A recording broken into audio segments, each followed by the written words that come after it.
This podcast is sponsored by BuyEmergencyFoods.com.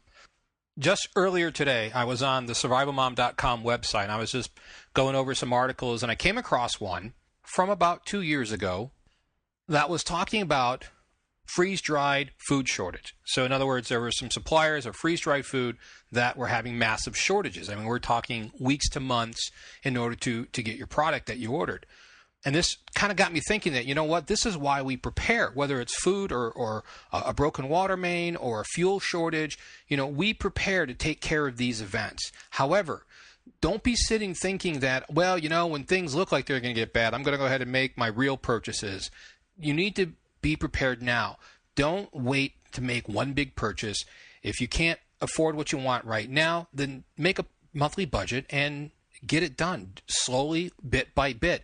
Don't wait, because when you wait, you're going to be just like everybody else and going, oh, darn, I guess I should have done something before the shortage came. Go to BuyEmergencyFoods.com and see what you can do today to add to your food storage plan.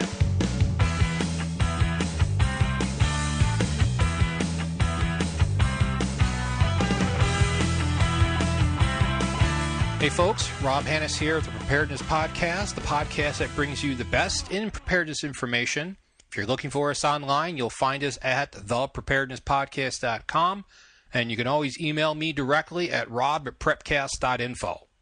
Well, here it is. We are actually going to be doing the spouse show. It's been a while. It's taken us a few months to do it, but we are actually going to tackle it today. My wife is sitting right here, all eager and ready to go to start talking about prepping. Before we get to that, though, I want to just do a couple reminders. The Preparedness Podcast mini guide on EMP survival is available at Amazon. Simply go to Amazon.com and search for Preparedness Podcast. You can't miss it. When you go to the website to check out the show notes, either for this podcast or one of the other podcasts, be sure to go ahead and sign up for the weekly tips and the newsletter, which is an RSS feed of all the posts that come out in the previous week. Also, while you're on the website, you may notice that a lot of the posts that I'm doing are the Prepper News Watch. I try to put this out Monday through Friday. It is a collection of current news topics that I think we as preppers may have some interest in. I don't make any sort of guarantee that they're going to be something that you're interested in. However, it seems to be quite popular. I'm trying to hit a good number of topics on there that you may not have noticed, including whenever I find some really cool prep stuff. Like, for example, last week, or was it may have been Monday, yesterday, what I did is I put up a Prepper News Watch. It's under the Prepper or Prepping/General Interest. It was a really cool post, and I forget who put it out, but it was how to make a cell phone charger from a cordless drill. Pretty simple to do. And if you knew anything about electrical theory or electrical how it works with generators and magnets and stuff, it's kind of like a no-brainer. It's like, oh, why didn't I think of this? But they show how you can do it with just really basic household stuff. They didn't even use wire. They used aluminum foil instead of wire.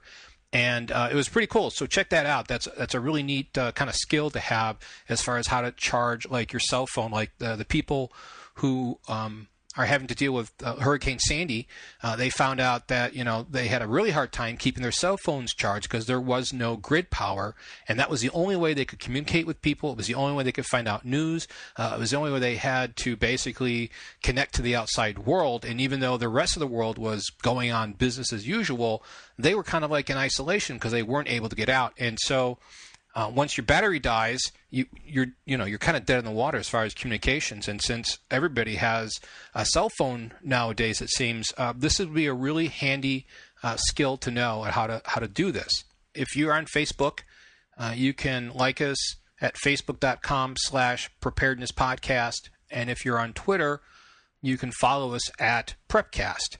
Now, both of these are used to kind of send out information when I make a post or put up a podcast and stuff like that.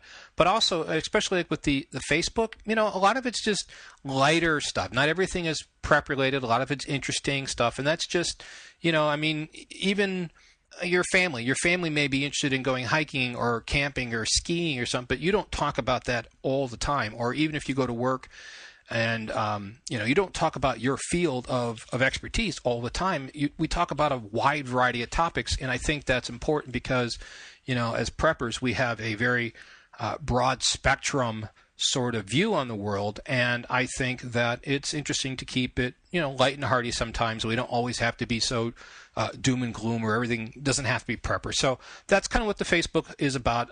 My wife actually manages most of it. She's doing a really good job of making posts and keeping it kind of lighthearted and interesting. So if you get some time, go ahead and check it out at facebook.com/preparedness podcast.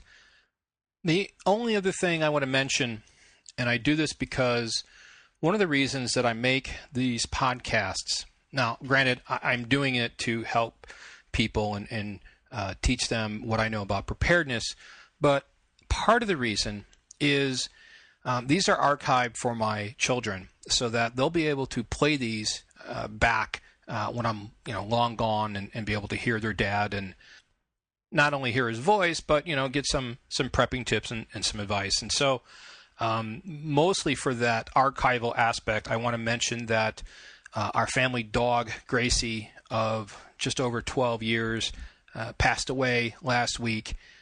She was a very good dog. She was one of those dogs that was a joy to have around. She was intelligent. She was a great protector. She was wonderful with the children. I remember that all the kids at one time or another would sit on her back as she was on the floor, and they would just bounce and jump like children do when they're young, and just bounce on her back, and they would pull on her ears, and they'd reach forward and grab her eyebrows or her ears and just pull back and pull her head back and pull her fur, and she tolerated it wonderfully. Absolutely no problems. She just sat there and took everything the kids dished out, but yet was a great dog for protection because she was very wary of all strangers. And so I just wanted to mention that in this podcast so that when my children are listening to this at a future date, they'll have some sort of time reference and remember Gracie for the great dog that she was. In just a few minutes, I'm going to bring my amazing wife, Amy, onto the podcast, and we're going to talk about being the spouse of a prepper. Before I do, though, I just want to lay some foundation for this. I get asked quite often, how did I get my wife involved in prepping? Or usually the question is more along the lines of, wow, how did you get your wife to be a prepper? And I thought that it would be very interesting to talk about this and get her perspective on this, because I think you're going to find that her perspective is quite different from what my perspective on this is. And I've been thinking about this because it is an issue that a lot of people have. You are a prepper. Your spouse isn't. Not only are they not a prepper, they don't want to be a prepper. And I think the truth of the matter is, and we'll find out more from Amy's perspective when she comes on, but I think that the issue is that you can't make somebody be something they don't want to be. You can't change somebody unless they want to change. And so if they had an interest in prepping, they would have an interest in prepping. You can't force them to do anything. And I think by trying to force them, you could make the situation worse. So if you're single and prepping is very important to you, you may want to make that one of the prerequisites of a mate, to make sure that they're at least prepper tolerant and not something that's going to cause you a lot of grief. Now, for those people who got married, both of you weren't preppers, and then one of you got bit by the prepping bug and are trying to get your spouse involved, well, the truth of the matter is you might not be able to, because this isn't a common interest that you had when you first got together. And so we're going to go over some of these things with my wife and kind of talk about some of the aspects that you can try to get them interested, or at least tolerant, or at least appreciative, or even helpful by looking at it from different angles. But I think we have to keep in mind that the core of the matter is you're not going to be able to change anybody unless they want to be changed. So I just wanted to bring that out from the very beginning, because I want to make sure we have a realistic expectation. So, Amy, welcome to the podcast. Hi, everyone. So, Amy, let's ask the question that I'm sure everybody's dying to know. What is it like being married to a prepper? I think it's great. But it comes with benefits and it comes with challenges as well. So, in other words, you're totally fine when I buy gobs and gobs of food storage and. Absolutely not. Oh, what do you mean? Well, you know what I mean. Well, are you a prepper? By default. What does that mean? Well, had we not met, I would not be. At least I don't think I wouldn't be. So when I met Amy, she was definitely not a prepper. But we had talked about it, and through our conversations, she had warmed up to the idea that being prepared probably is a good thing. She didn't really show any interest in it.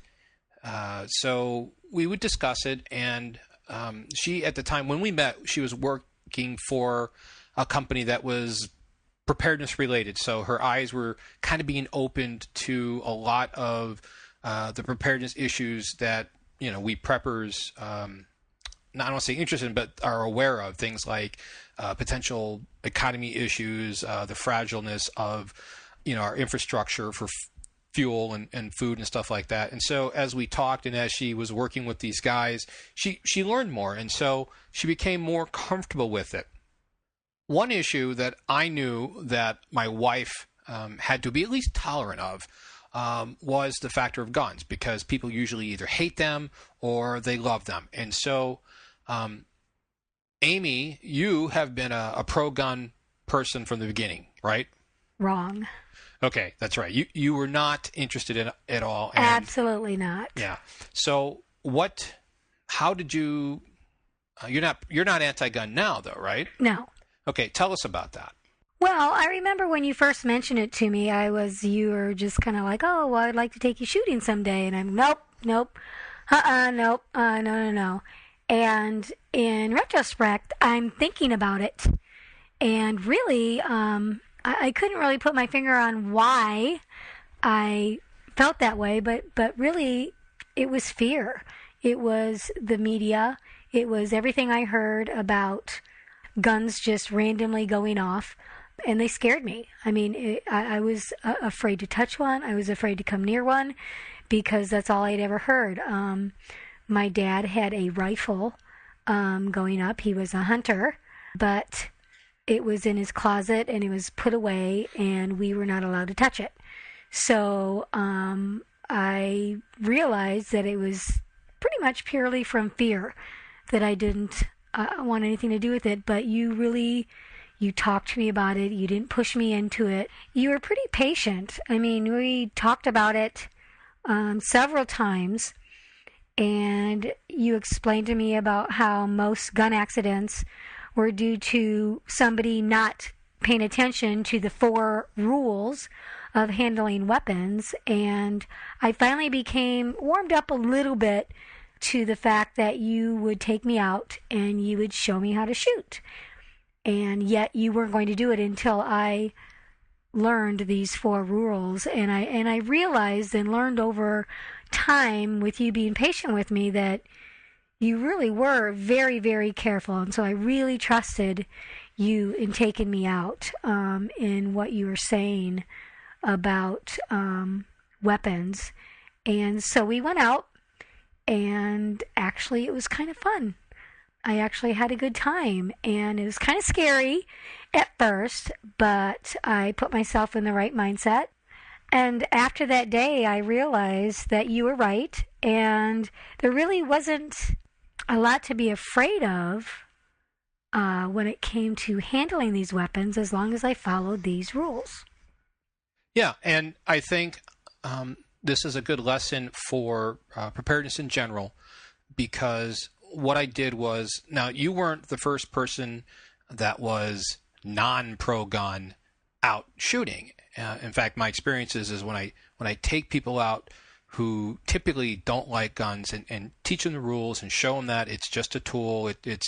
It's not a monster that has its own mind and does things on its own, that they are in control of the weapon and stuff. They end up actually liking it.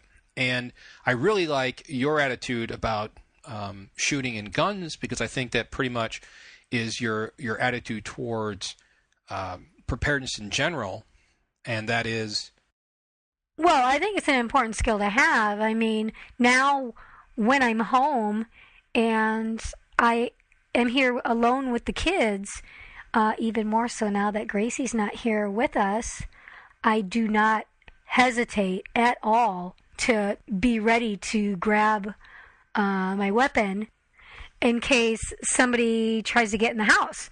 I think back on what I would do if I didn't have that, and it would just scare me. But I know now that I actually have some control over the situation and have some power in the situation now. And it feels a lot better than not having anything. Now, with that said, it's never going to be my ideal weekend is to go shooting in the desert. But I realize that it's a very important skill to have. In fact, I'd rather be shopping. I'd rather go shopping, have lunch, go to movies, typical fun stuff. But I realize that it's an important skill to have. And when you say, hey, I think it's time we go, make sure that to keep your skills up and make sure that you're shooting okay, I'm totally cool with it. And I think that's, from what I see, that's your attitude overall for preparedness in general is that, you'd rather be doing something else. You'd rather spend money on something else, but you realize that it has value and it's important. Exactly. But you didn't always feel that way, did you? Oh, no, this was slow growth. So I know that in the beginning, there was I used to roll my eyes a lot more than I do now. Yeah, there was a lot more eye rolling back in the day. Yes. So what changed?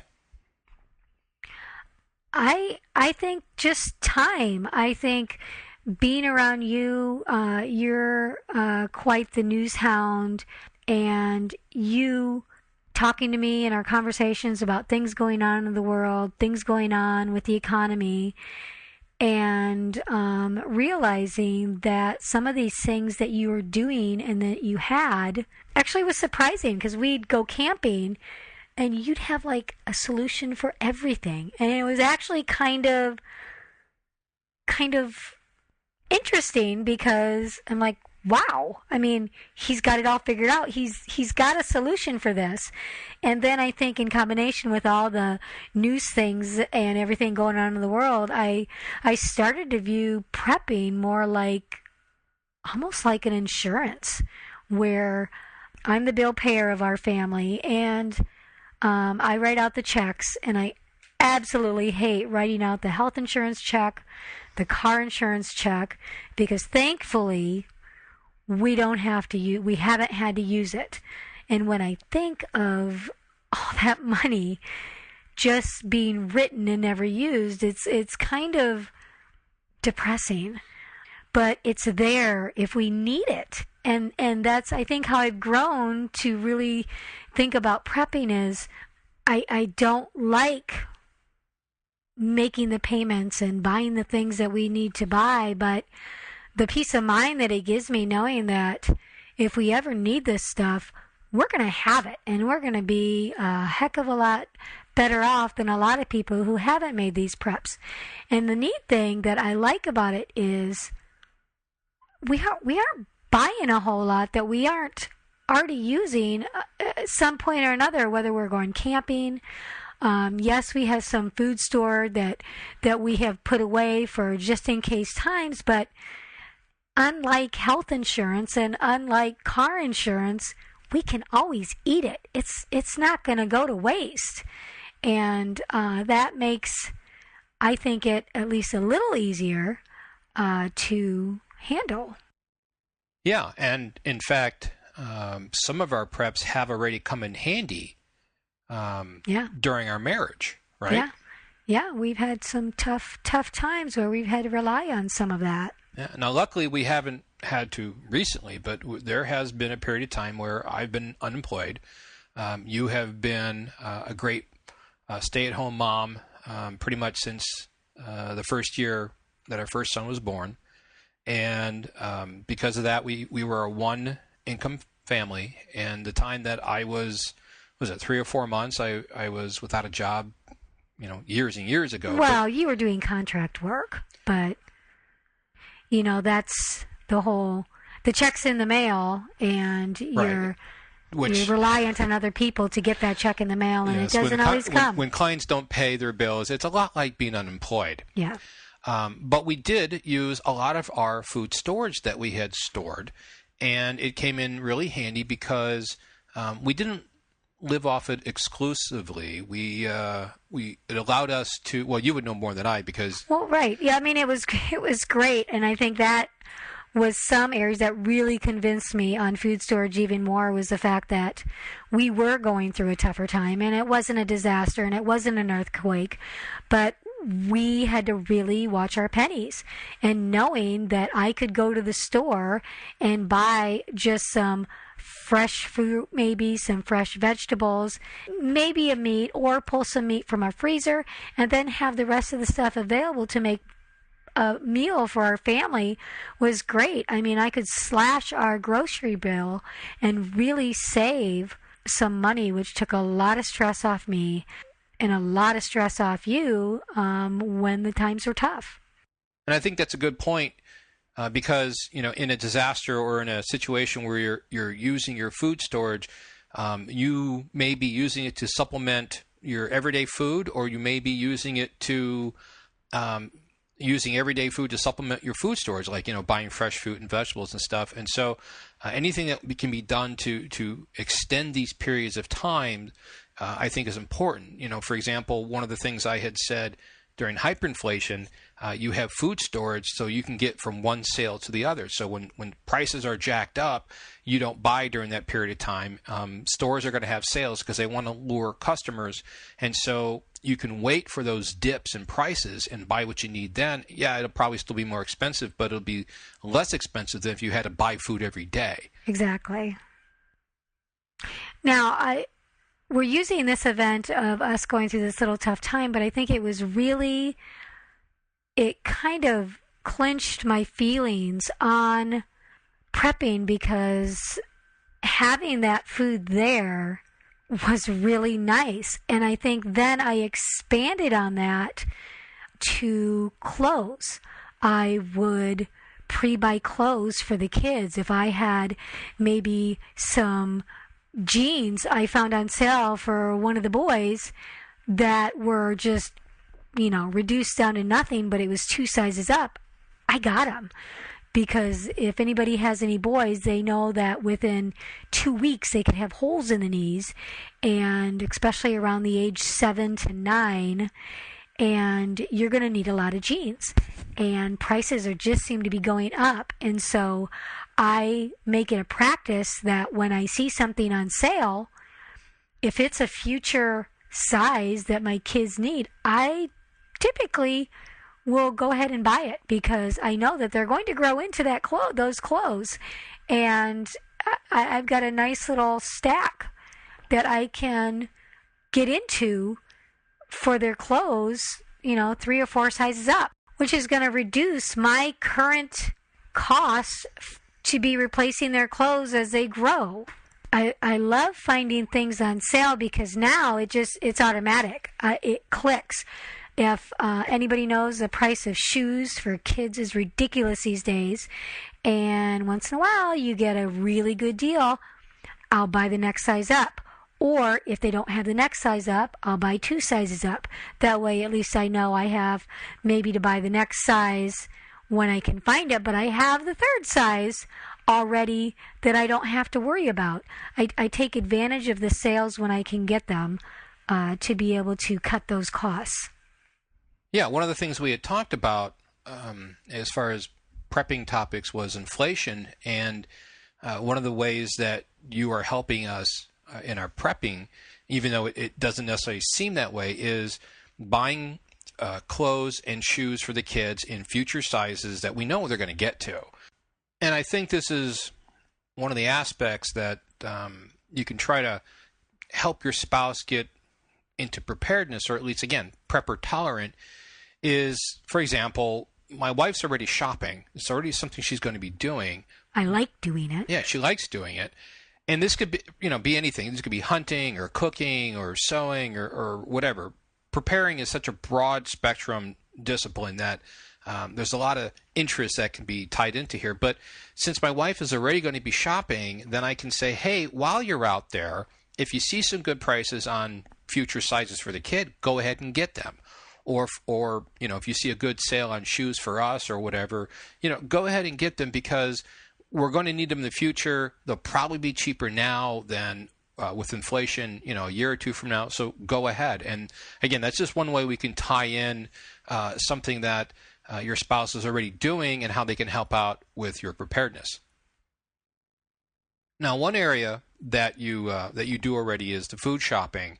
And I had asked you a while ago to go ahead and just buy extras of stuff and put it on there. And you were kind of resistive at first because you didn't want to have all this food in the pantry just sitting there. But you kind of learned that there's a side advantage to this as well. Well, yeah, not just the fact like when we were going through harder times, it was nice to be able to cut costs with the shopping bill. But sometimes when I wanted to make a meal, beforehand I'd buy one or two of these items that would be sitting on the shelf, like canned tomatoes, and I would constantly having to be running to the store for these items.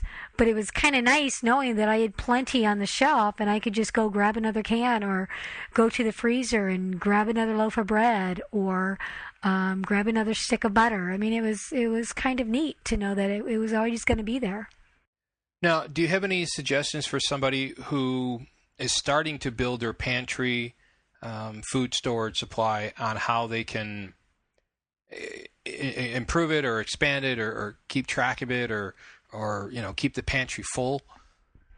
Well, the main thing, I think, like what you mentioned before, is just taking advantage of the sales. That's the quickest way to build your food storage. I mean, you see your pantry every day. You're cooking every day. So you see it right in front of you.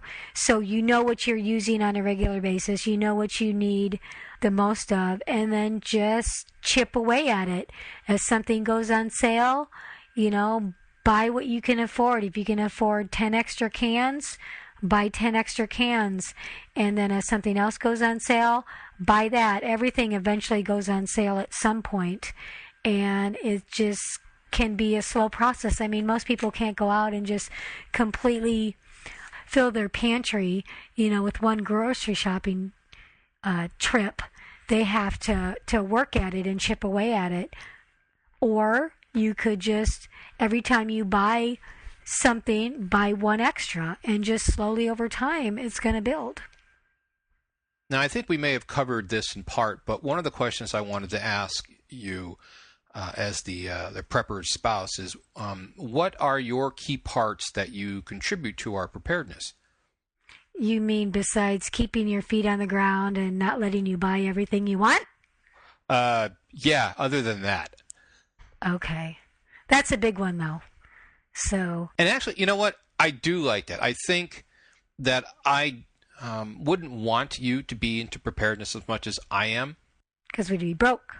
Well, we would be broke, but I think that by having somebody that I can bounce ideas off of or a sounding board, because a lot of times I get very involved with the current events and what could go on and stuff, and I'm not going to say I panic, but I might get a little overzealous from time to time on wanting to bulk up or add to our preparedness, and have you go, whoa, hold on, let's just talk about this for a little bit, does help keep things in perspective, and I think it helps keep me from doing something that maybe I should think a little bit more on. So I think there is a distinct advantage to having you not to be as much as a prepper as I am.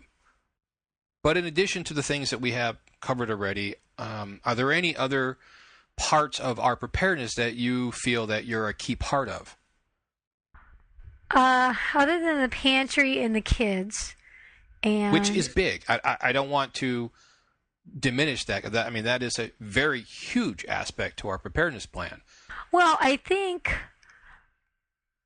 one thing that I actually really contribute is knowing what goes on in our house. I mean, knowing how much of this we use and knowing how much of that we use as far as grocery shopping, for storing, for you to put in the bags, and the different items that we need and use on a regular basis. Because, you go to work every day. I'm here with the kids. I know what's used. I know what we need. I know what, different products and items that we need on a daily basis and use on a daily basis that you may not necessarily think of that we need to store. Yeah, that's right. I often ask you questions about how much stuff do we use, or how many cans of tomatoes do you use, or how much pounds of spaghetti do we use in a week? Because when I go through my list or try to calculate how much food storage we have or something, because I'm not the person who's dealing with the everyday stuff of like cooking, and back when we had kids, it was like, well, how many diapers are we going through a week and stuff like that. That sort of intel was really important for me to be able to lay out some plans as far as where our preparedness needs to be. Yeah, exactly. And I think that brings up a really good point of our relationship, is the fact that while I think prepping is important, while I think it's a really good thing to concentrate and to have a comprehensive plan, I don't necessarily enjoy it. And I actually leave most of the planning up to you, even though we discuss things and we bounce things off each other and we come up with an idea or ideas. You're actually the one that actually can overall put everything together. And I am comfortable with it on that level, to the point of I don't have to know everything that you know, because that would completely stress me out.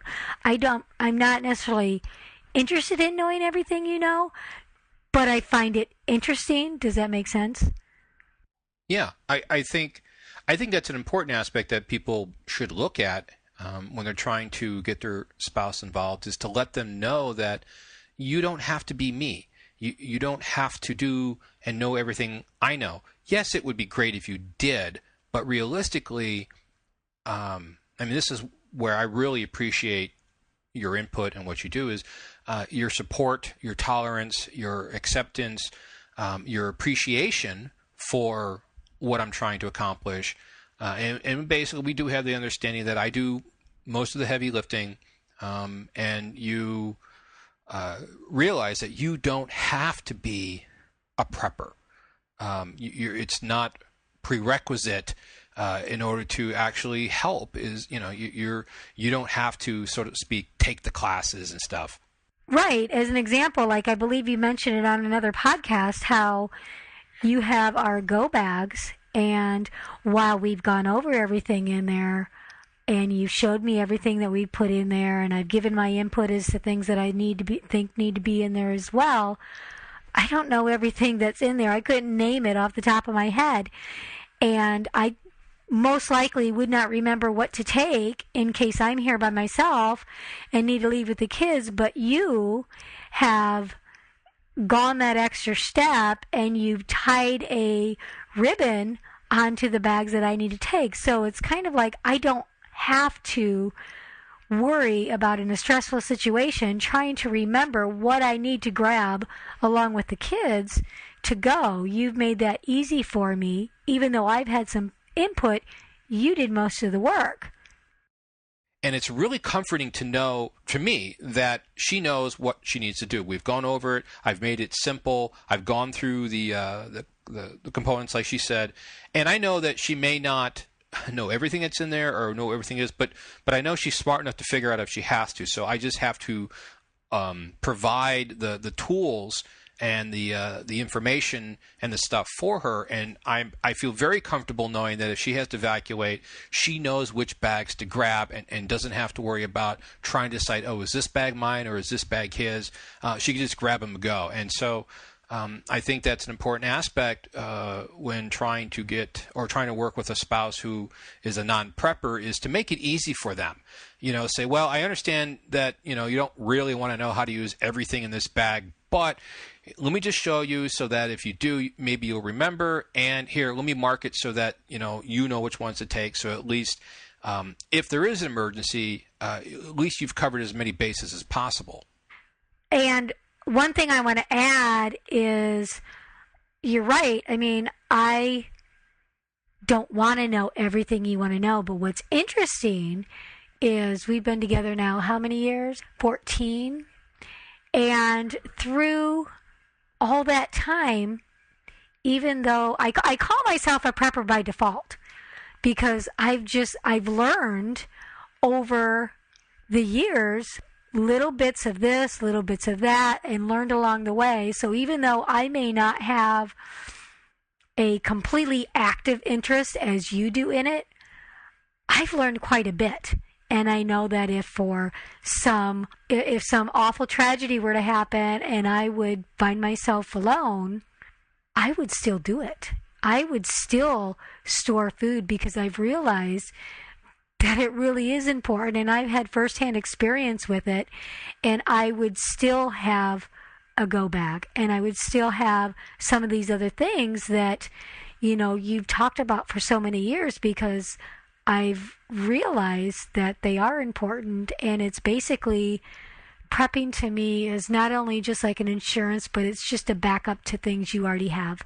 Yeah, you've impressed me several times with some of the things that you've absorbed via osmosis, so to speak. I'm actually listening to you, isn't? Yeah. Yeah, well, and I know that you're not hearing everything, because a lot of times we're trying to do other things, and prepping is on my mind far more often than it is yours.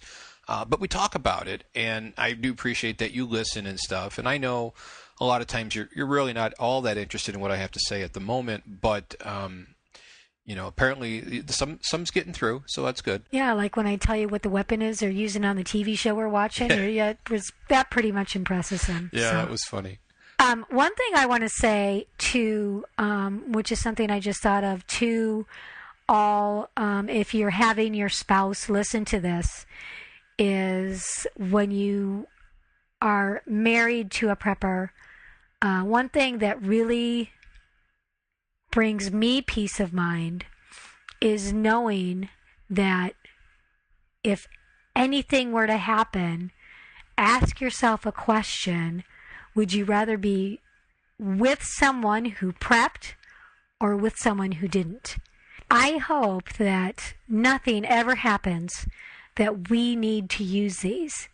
But if it did, I can't tell you how much better I think I'm going to feel about the situation, knowing that in most cases you're going to know what to do. You're going to have a solution for something that we're lacking, that we're needing, and that's pretty cool, knowing that it's already going to be in place because of everything you've done, all your hard work, all your research, and everything we've gathered and collected over the years to make tough times a little bit easier. So, I mean, honestly, I consider myself, pretty lucky to have found someone who pays that much attention to what's going on in the world and taking these kind of precautions, because so many other people just live day to day and assume that just because we live in the United States of America that nothing's ever going to happen here. And like we've seen, even just past few years, Hurricane Sandy, the economy, massive amount of job losses, it does happen here. It is quite possible for any given individual to come across, any number of disasters or tragedies that can take us by surprise. I mean, it doesn't have to be a major natural or man-made disaster. It can be something as simple as a car crash or a house fire, which is why one of the things that we focus here on the Preparedness Podcast are everyday emergencies, because they are far more likely to affect us than a big major disaster. Okay, so let's take a look at some suggestions that you can make, how somebody can get their spouse involved with their family preparedness plan. Well, I think, like my own experience, it's not going to happen in one conversation. It's going to happen over time. And I think patience, and I think trying to get them involved in the conversation like you did with me. You didn't really ask me to make any decisions. You just ask my input on things, using real life examples such as what would happen if there's a trucker strike. I mean, just pull up, in fact, on our Facebook page, I posted something not too long ago, I believe it was last week, on the cascading effect that's going to happen if there was a trucker strike. And if the trucks stop delivering to the stores, and maybe have your spouse read that and then just say, oh my gosh, look at what that's going to affect. What would we do? What kind of things can we put in place now if that should ever happen, and point out and show them how fragile that system can be. Well, I think some people don't want to look at preparedness or getting prepared because they don't want to admit that bad things can happen. What can somebody do to kind of break down that barrier? Well, I think one thing that would really, really help is to keep it really basic, at a really simple level, with a scenario that's something they can relate to more than something that's a tragedy. Right, and don't be extreme. Keep it. Focus on the more likely things to happen. Right. If you're in earthquake country or tornado country or hurricane country, focus on those things, especially if you can point to recent nearby disasters and say, what would we do if this happened to us? Exactly, like a power outage. I mean, everybody's experienced a power outage at one point in their life or another. And sometimes they're as short as a couple minutes, and sometimes they're days. But one way to start off is with a really basic scenario, I think, with that, and say, gee, what would we do if that happened to us? What would it do if ours went on for 2 weeks? How would we cook? How would we do some of these other things? And see if you guys can come up with some solutions to some common issues that you would have in this scenario.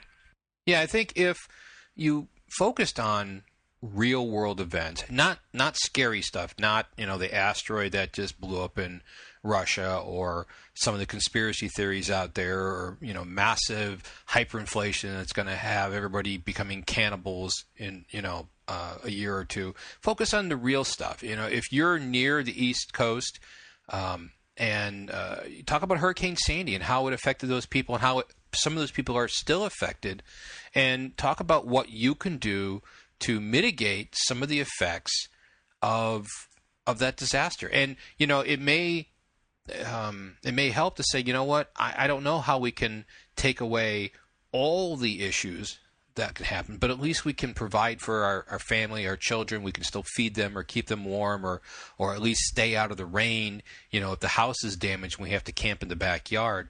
And just, I think, very simple things, prudent things, I think, would be more digestible, smaller bites to manage. Exactly. And I think if you can keep it at the basic level, and getting them to agree that having a secondary way of doing some of these things is really just a prudent step to take. You'd ask them questions. Well, what would we do if we didn't have heat? What would we do if the water was shut off? What would we do if we couldn't cook? What would we do if... Yeah, just the basic sort of everyday stuff that you do every day. How are you going to go to the bathroom? How are you going to brush your teeth if you don't have running water? How do you wash your hands and stuff like that? Don't get too detailed, because then they're going to shut down. But if you get some of those basic things in place and you talk about it, you're going to have a lot of stuff covered. Yeah, hopefully this, starting at a very low key level, will start getting their mind thinking. And, you probably have to take several conversations. You're not going to be able to sit down at the dinner table, have an hour conversation, and at the end have your spouse go, oh, okay, I see. You were completely right. Let's just do all this. It may take several days, weeks, months, possibly even years before they can digest this information and understand it. And I also think this goes back to what I said at the beginning of the podcast, that if somebody wants to change, if somebody looks at this information and goes, yeah, okay, I can see how this would be a good idea, then, they're open to that idea and they're willing to change and embrace new ideas. If somebody is just going to be a brick wall about this, I don't have any suggestions for you. I don't know what you're going to do. They're probably never going to change because they're just that closed-minded. Oh, and if they would use the typical argument of how the government's going to provide the food and water for us if that ever happens, remind them that just as in some of the recent events as Sandy and Katrina, that didn't happen overnight.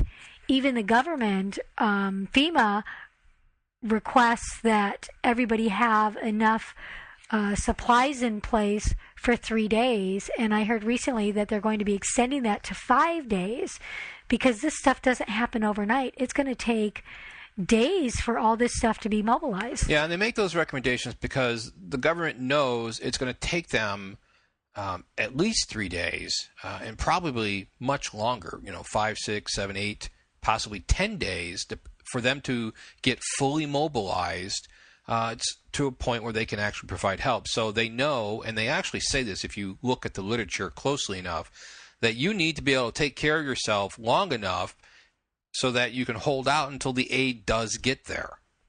And even if the aid does come, I would rather have supplies here at home than have to go stand in lines and wait for it. Oh, I agree. And that's a big part of why we prepare, is to be self-reliant as long as possible. Okay, so let's go ahead and wrap up the Spouse Show by recapping some of the more salient points about trying to get your spouse involved with prepping.